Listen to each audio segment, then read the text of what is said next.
कि भाई बुलडोज़र जब चलता है तो ये सिर्फ मुस्लिम लोकेलिटीज़ को आइडेंटिफाई करके चलता है, बुलडोज़र जब चलता है ये कि समुदाय के विशेष के खिलाफ चलता है, क्या ये हकीकत है? अगर सरकार की ज़मीन पे कोई बात कह रहे हैं कि समुदाय देख के नहीं चलता, सभी समुदायों पे चल रहा है। एक समुदाय पे चलता है, वो समुदाय है आपराधिक समुदाय। आम ग्राउंड पे मुसलमान, आम ग्राउंड पे आम जनमानस के अंदर कहीं इस तरह की कोई भावना नहीं है। वो तो आज बुलडोज़र को इंसाफ का एक प्रतीक मान रहे हैं। आदाब, दानिश आज़ाद अंसारी 33 वर्ष के उत्तर प्रदेश की भारतीय जनता पार्टी की सरकार के सबसे युवा मंत्री, योगी आदित्यनाथ की कैबिनेट में एकमात्र मुस्लिम चेहरा। मैं इस वक्त उत्तर प्रदेश लखनऊ में हूँ और दानिश आज़ाद अंसारी मेरे साथ हैं। दानिश साहब, बहुत बहुत शुक्रिया एक तो वक्त देने के लिए। सबसे पहले मुझे ये बताइए कि भारतीय जनता पार्टी में दानिश आज़ाद अंसारी और जिस तरह का माहौल चारों तरफ है, उसके बीच में राजनीति करना कितना आसान है? जी देखिए, मेरा जो पर्सनली मानना है कि दानिश आज़ाद अंसारी आज जैसा आप देख रहे हो इतने यंग एज में अगर मैं मिनिस्टर बना हूँ, तो इसका मतलब है कि भारतीय जनता पार्टी में एक आम कार्यकर्ता के लिए, एक आम युवक के लिए राजनीति करना बहुत आसान है। लेकिन एजेंडा होना चाहिए राष्ट्र निर्माण, एजेंडा होना चाहिए समाज सेवा, एजेंडा होना चाहिए कि अपने कामों से समाज को और आगे बढ़ाना। और अगर इस एजेंडे को आप रखेंगे तो निश्चित तौर पे समाज में हम समाज को आगे भी ले जाएंगे और ख़ुद भी हमें ऐसे मौके मिलेंगे कि हम समाज की सेवा कर पाएँ। तो आप क्या राजनीतिक परिवार से आते हैं? माता पिता भी राजनीति में होंगे? देखिए, यही बड़ी रोचक बात है कि मेरा राजनीतिक कोई बैकग्राउंड नहीं है, ना ही मेरे फैमिली में कोई राजनीति में है। मैं उत्तर प्रदेश के बलिया जनपद का रहने वाला हूँ और बड़ी ही एक आम मुस्लिम फैमिली से आता हूँ और माताजी मेरी प्रिंसिपल हैं। मेरे अब्बू का कपड़ों का कारोबार था और बड़ी हम साधारण फैमिली से आते हैं। और मैं बलिया में ही क्लास 12 तक की मैंने बलिया में पढ़ाई की और उसके बाद मैं लखनऊ ग्रेजुएशन करने आया और यहीं मैंने लखनऊ यूनिवर्सिटी से ग्रेजुएशन किया, बीकॉम किया, पोस्ट ग्रेजुएशन किया, master of total quality management मैंने यहीं से किया। उसके बाद मैंने मास्टर ऑफ पब्लिक एडमिनिस्ट्रेशन भी किया क्योंकि थोड़ा पढ़ने का शौक़ था। और इसी दौरान मैं छात्र राजनीति से भी जुड़ा और छात्र राजनीति के साथ साथ फिर मैं अखिल भारतीय विद्यार्थी परिषद ABVP से भी जुड़ा। और ये सफ़र रहा कि हम लोग छात्र राजनीति से जुड़े, ABVP से जुड़े और फिर छात्र आंदोलनों में, कई सारे छात्र आंदोलनों में रहा। कई सारे जो है छात्रों के हित की बात करने के लिए मैं कई बार जो है यूनिवर्सिटी में हम लोग जेल भी गए। तो मतलब एक आम परिवार से आने वाला एक आम लड़का हूँ मैं, एक स्टूडेंट था, एक युवा था जिसके अंदर, हर युवा के अंदर एक सपना होता है, एक जज्बा होता है कि कुछ कर गुजरने का। बस उसी जज्बे को, उसी सपने को लिए हुए हम लोग आगे बढ़ते गए और सारे मेरे दोस्त, मेरे माँ बाप, सबका साथ मिला, सबका आशीर्वाद मिला कि आज हम यहाँ पे हैं। जैसे आपने कहा कि आपको सबका साथ मिला, लेकिन मुस्लिम युवाओं में भारतीय जनता पार्टी के प्रति, अखिल भारतीय विद्यार्थी परिषद के प्रति जो भावना है या जो सोच है या जो विचार है, उसके चलते ABVP ज्वाइन करना, रैंक्स में ऊपर आना और उसके बाद भारतीय जनता पार्टी में आना और फिर योगी आदित्यनाथ की कैबिनेट में मंत्री बनना, ये मुझे बताइए कि क्या वजह है कि मुसलमान नौजवानों को जब आप कहते भी हैं कि आप भारतीय जनता पार्टी में आइए, ABVP में आइए, रिलक्टेंस कहाँ पर है, हेजिटेंस कहाँ, हेजिटेशन क्यों है? और आप में वो रिलक्टेंस और हेजिटेशन क्यों नहीं थी? आपके पास भी विकल्प था, समाजवादी पार्टी था, बहुजन समाजवादी पार्टी थी, कांग्रेस थी, अन्य कई और विकल्प थे। देखिए, इस सवाल पे मैं कहना चाहूँगा कि मैं जब स्टूडेंट पॉलिटिक्स में था, जब यूनिवर्सिटी में एडमिशन किया, स्टूडेंट पॉलिटिक्स में था, तो कई सारे स्टूडेंट ऑर्गेनाइजेशन हुआ करते थे। और निश्चित तौर पर मैं बहुत, मतलब एक छात्र जो होता है नया नया जब यूनिवर्सिटी में आता है एक आम शहर से, और लखनऊ एक राजधानी है, तो उसको बहुत सारी, मतलब बहुत बड़े शहर में आना, राजधानी में आना, यूनिवर्सिटी में हर तरीके के लोग हैं। मतलब यूनिवर्सिटी तो ऐसा होता है कि लोग साइकिल से भी आते हैं और बड़ी बड़ी गाड़ियों से भी आते थे। तो आसपास का माहौल अचानक बदल जाता है। ठीक। और जब मैं आया तो मैंने देखा कि कई सारे छात्र राजनीति से मेरा शुरुआत से लगाव था, तो मैंने देखा कि कई सारे स्टूडेंट ऑर्गेनाइजेशन हैं जो छात्रों के हित के लिए काम कर रहे हैं। तो मैंने एक कंपेरेटिव दृष्टिकोण से सारे ऑर्गेनाइजेशंस को देखा, बीइंग अ नॉर्मल स्टूडेंट, मैं शुरुआत के दिनों की बात बता रहा हूँ। तो मैंने जब कंपेरेटिव एंगल से देखा तो मैंने देखा कि एक ऑर्गेनाइजेशन है जहाँ के वॉलंटियर्स, जहाँ के कार्यकर्ता, मतलब उनके अंदर एक मतलब जज्बा था जूझने का। तो मुझे उस चीज़ ने बहुत अट्रैक्ट किया कि कोई मसला होता था, जैसे कोई छोटा मसला हो, किसी की स्कॉलरशिप नहीं मिल रही है, किसी अमुक स्टूडेंट की स्कॉलरशिप नहीं मिल रही है, तो वो अगर उनसे कांटेक्ट करता था तो वो लोग उस स्कॉलरशिप के लिए आवाज़ उठाते थे और तब तक नहीं रुकते थे जब तक उस छात्र को स्कॉलरशिप नहीं मिल जाती थी। ठीक। तो मुझे बहुत अच्छा लगा कि आप प्रॉब्लम भी मतलब सेलेक्ट कर रहे हो और उसको टिल रिजल्ट तक ले जा रहे हो। तो ये अप्रोच मुझे अच्छा लगा और वो स्टूडेंट ऑर्गेनाइजेशन था ABVP, अखिल भारतीय विद्यार्थी परिषद। ठीक। इसी कारण से मेरा झुकाव ABVP की तरफ बढ़ा। ठीक। मैं उनके प्रोग्राम्स में आने लगा, उनके कार्यक्रम में कहीं आने जाने लगा, तो धीरे धीरे धीरे इंटरेक्शन हुआ।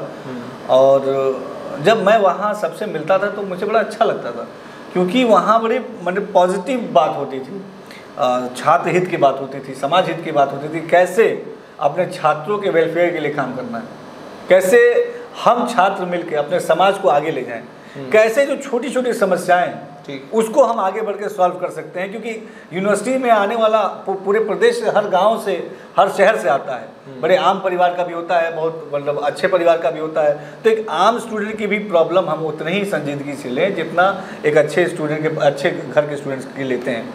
एक आम स्टूडेंट का भी समस्या उतनी ही ज़रूरी है, उसकी प्रॉब्लम उतनी ही इम्पॉर्टेंट है, और उसकी प्रॉब्लम को की इम्पोर्टेंस को समझते हुए गंभीरता से उन प्रॉब्लम को सॉल्व करना, वो आपको ABVP में नजर, वो मुझे ABVP में नजर। मुझे बताइए, इस वक्त आप माइनॉरिटी अफेयर्स के मंत्री भी हैं, हज भी आपके पास है, मुझे ये बताइएगा कि BJP को लेकर आम मुसलमान में ये धारणा है, इस बार भी ये कहा जाता है कि समाजवादी पार्टी को जो है बम्पर वोट जो है मुसलमानों का उत्तर प्रदेश में मिला। मुश्किल नहीं हो जाता सियासत करना? आपको नहीं लगता कि भारतीय जनता पार्टी को भी मुसलमानों के प्रति जो कुछ मीडिया में और जो कुछ देखने को मिलता है, आपको नहीं लगता कि उसको बदलने की और एक नए अंदाज में चलने की ज़रूरत है? देखिए, मैं आपको बताऊं कि 2017 से पहले जब उत्तर प्रदेश में हमारी सरकार नहीं थी, तो ये जो आज जो विपक्ष में बैठे हैं जो दल, वो मुसलमानों के अंदर, अल्पसंख्यक लोगों के अंदर उन्होंने एक भ्रम फैलाने का काम किया भारतीय जनता पार्टी के विरुद्ध। लेकिन बीते, आज पिछले 5 साल बीते और इस टेन्योर में मैंने ग्राउंड लेवल पे मैंने काम किया है, और मैं ग्राउंड लेवल पे जाके मैंने देखा है कि आज जो भ्रम, जो कन्फ्यूज़न विपक्षी दल फैलाते थे, वो भ्रम, वो कन्फ्यूज़न आज टूट चुका है। वो इसलिए टूटा, मैं आपको बताऊँ एग्जाम्पल के साथ। मैं अभी माइनॉरिटी मिनिस्टर बनने से पहले BJP माइनॉरिटी विंग का उत्तर प्रदेश का महामंत्री था, भाजपा अल्पसंख्यक मोर्चे का। ठीक। बीइंग अल्पसंख्यक मोर्चा प्रदेश महामंत्री, मैंने पूरे उत्तर प्रदेश में जब मैं बना, मैं आपको पूरे दावे के साथ बता रहा हूँ कि हर जिले में, उत्तर प्रदेश में 75 जिले हैं, हर जिले से बड़ी संख्या में अल्पसंख्यक लोगों के एप्लीकेशंस आते थे, और उसमें बड़ी संख्या मुसलमानों की हुआ करती थी, युवा मुसलमानों की, हमारी मुस्लिम मुसलमान महिलाओं की, कि वो हमको अपना बायोडाटा देते थे कि हमें भी माइनॉरिटी विंग से जुड़ के काम करना है। ठीक।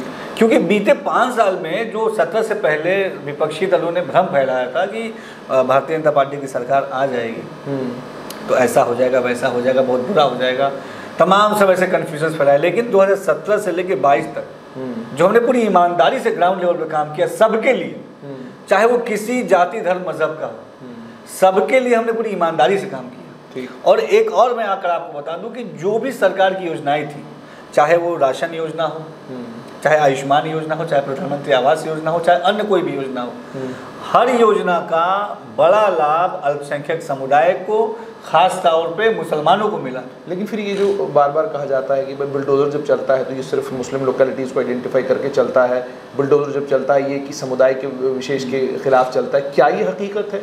ज़मीनी स्तर पर क्या हो रहा है? बुलडोज़र कहाँ चल रहा है? नहीं, इसमें बहुत इंटरेस्टिंग बात है। अगर जो ये बात कहते हैं कि बुलडोज़र चल रहा है तो किसी खास वर्ग पर चल रहा है, तो अगर आप बहुत डीपली एनालाइज करेंगे तो वो चंद 4, 5, 6 चेहरे हैं जिनका सेट राजनीतिक एजेंडा है केवल वही 4-5-6 चेहरे कहते हैं। आम ग्राउंड पे मुसलमान, आम ग्राउंड पे आम जनमानस के अंदर कहीं इस तरह की कोई भावना नहीं है। वो तो आज बुलडोज़र को इंसाफ का एक प्रतीक मान रहे हैं। क्यों मान रहे हैं मैं बताऊं। जैसे कि हमारे जो बुलडोज़र है वो उन लोगों पे चला जो अपराधी हैं। अगर कोई अपराधी किसी ज़मीन पे कब्जा करता है, कोई दबंग किसी ज़मीन पे कब्जा करता है और अपनी बड़ी हवेली, बड़ी कोठी, बड़ा कॉम्प्लेक्स बनाता है, तो वो ज़मीन या तो किसी गरीब की होगी या तो सरकार की होगी। ठीक, दोनों में ही नुकसान आम जनता का है। ठीक है। अगर सरकार की ज़मीन पे कोई बात कह रहे हैं कि समुदाय देख के नहीं चलता, सभी समुदायों पे चल रहा है। एक समुदाय पे चलता है, वो समुदाय है आपराधिक समुदाय। वो कोई भी हो, धर्म कोई भी, किसी भी धर्म, किसी भी जाति को आप पूरे उत्तर प्रदेश में हर जिले का आंकड़ा उठा के देख लीजिए, बिना किसी भेदभाव के हमने कार्रवाई की है। वो चाहे कितना भी रसूख रखता हो, कितनी भी पावर रखता हो, उसका कहीं भी पहुंच हो, लेकिन उसके ऊपर बिना भेदभाव के निष्पक्षता के साथ कार्रवाई हुई है। तो फिर ये क्यों कहा जाता है कि अल्पसंख्यकों के प्रति जो आउटरीच आपका होना चाहिए था, आज भी कहा जाता है अटल बिहारी वाजपेयी का समय जो था अल्पसंख्यकों के लिए जो आउटरीच का उनका तरीका था वो बिल्कुल मुख्तलिफ था। तो आपको नहीं लगता कि उसी तरह की आउटरीच की इस वक्त ज़रूरत है, या आप मानते हैं कि वक्त के साथ चीज़ें ठीक हो जाएंगी? चीज़ें ठीक हो गई हैं, मैं ये कहूँगा।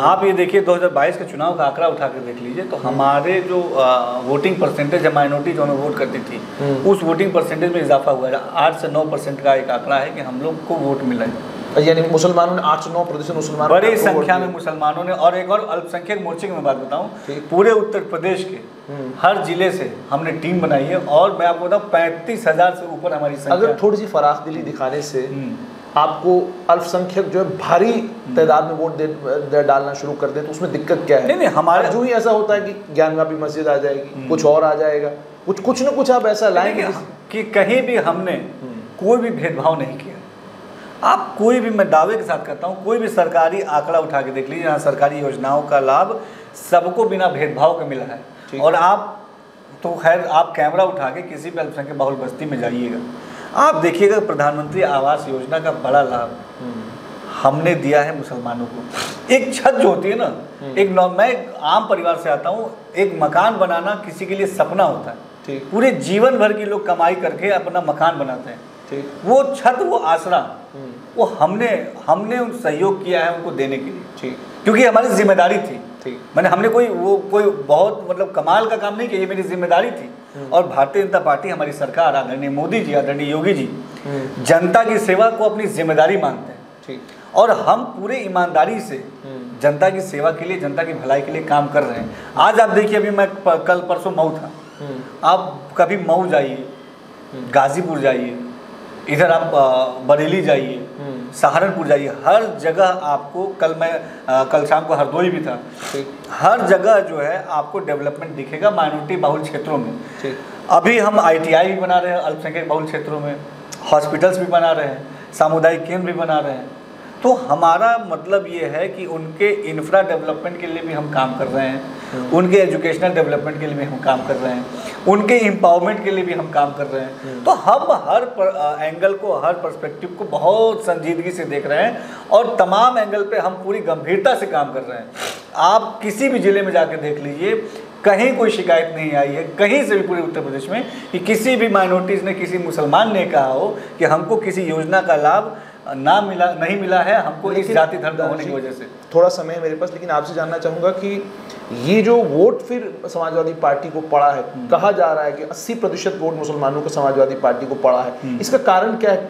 आपको लगता है कि मानसिकता बदलने की ज़रूरत है, या आपको लगता है कि आज भी जो प्रचार आप जिस तरीके से मुसलमानों के बीच में करना चाहिए, हम नहीं कर पा रहे? नहीं, हम प्रचार कर रहे हैं, और लगातार विश्वास जो है बढ़ रहा है, और हमें भी जिम्मेदारी दी गई है आदरणीय मोदी की तरफ से, आदरणीय योगी जी की तरफ से, हमारे संगठन के शीर्ष नेतृत्व की तरफ से, कि मैं ग्राउंड लेवल पर जाऊं और अभी भी जो भ्रम फैलाते हैं विपक्षी दल, उस भ्रम को तोड़ने का काम करूं।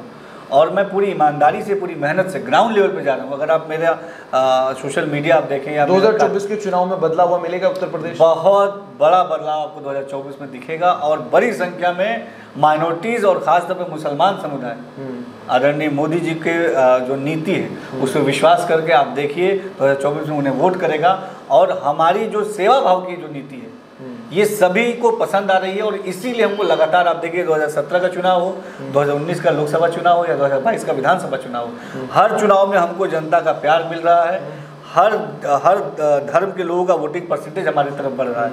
तो धीरे धीरे जो हम काम कर रहे हैं, ठोस काम कर रहे हैं, ग्राउंड लेवल पे ईमानदारी से काम कर रहे हैं, उससे विश्वास बन रहा है। और इसी विश्वास को हम पूरी ईमानदारी से, इस विश्वास को बनाए रखने के लिए, इस विश्वास को बढ़ाने के लिए हम काम करते रहेंगे। जैसे आपने कहा काम कर रहे हैं, तो आप लाउड स्पीकर भी उतार रहे हैं, मंदिर से भी उतार रहे हैं, मस्जिद से भी उतार रहे हैं, लेकिन शोर चारों तरफ ये है कि मस्जिदों से उतारे जा रहे हैं, मंदिरों से नहीं उतारे जा रहे। तो ये लाउड स्पीकर इतना इंपॉर्टेंट मेरे लिए और आपके लिए क्यों हो गया, जबकि हमको देश को आगे लेके जाना है, बड़ा अच्छा एयरपोर्ट चाहिए, अस्पताल चाहिए, सड़क चाहिए?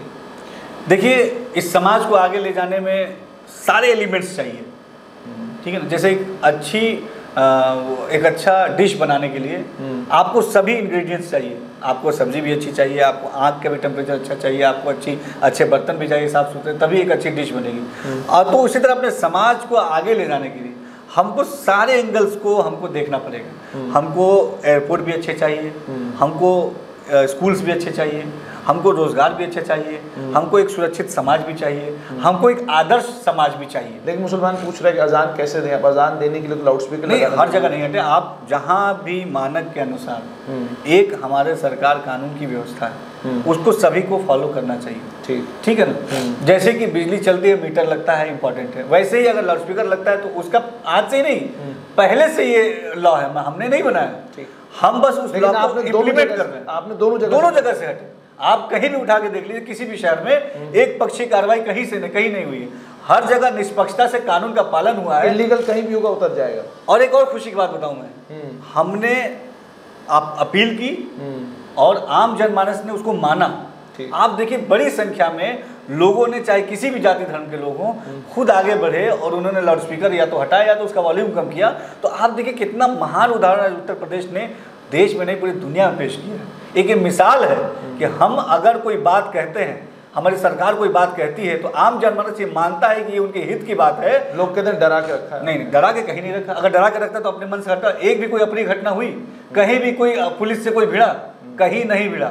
चैलेंज के साथ कहता हूं मैं, सब कोई आज आगे आके अपनी जिम्मेदारी महसूस कर रहा है और अपनी जिम्मेदारी का पालन कर रहा है। और यही वो आदर्श समाज है जिसका सपना गांधी जी देखा करते थे। अंत में आपसे जानना चाहूँगा दानिश जी कि जम्मू कश्मीर कभी आना हुआ है आपका? अभी तक तो नहीं हुआ, लेकिन आप बुलाएंगे तो ज़रूर आऊँगा। लेकिन कुछ सुनते हैं जम्मू कश्मीर के बारे में कि वहाँ भी कोई बदलाव की हवाएं चली हैं या वहाँ पे कुछ बदला है? जी, बहुत सकारात्मक बदलाव की हवा चल रही है वहाँ पे। और हम सब मिलके पूरे देश को एक धागे में पिरो के और अपने देश को आगे ले जाने की बात आज कर रहे हैं। तो मुझे बताइए, कश्मीर भी कभी जाना नहीं हुआ, घूमने भी नहीं गए? जाएंगे घूमने। और मैं आम छात्र था, मैं बताया तो, मैं एक स्टूडेंट, बहुत साधारण परिवार से आने वाला व्यक्ति हूँ। और अब जो है ऐसा मौका इंशाल्लाह अगर मिलेगा, हम ज़रूर कश्मीर जाएंगे, गुजरात जाएंगे, मतलब हर जगह जाएंगे, वहाँ के अच्छी चीज़ों को देखेंगे, उनसे हम उनको भी यहाँ पे अच्छी चीज़ें इम्प्लीमेंट करेंगे यहाँ भी। बहुत बहुत शुक्रिया। ये थे दानिश आज़ाद अंसारी। तो आपने सुन लिया साफ तौर पर कि अल्पसंख्यक समुदाय को भारतीय जनता पार्टी से घबराने की कोई ज़रूरत नहीं है। बिल्डोजर चल रहा है, लेकिन जिसका भी अवैध है उसके अवैध निर्माण पर बिल्डोजर चल रहा है, धर्म समुदाय जाति देखकर नहीं चल रहा। और दूसरा, ये लाउड स्पीकर उतरा है तो मंदिर से भी उतरा है, मस्जिद से भी उतरा है। कानून जो कहता है उसका, कानून का पालन सभी को करना पड़ेगा।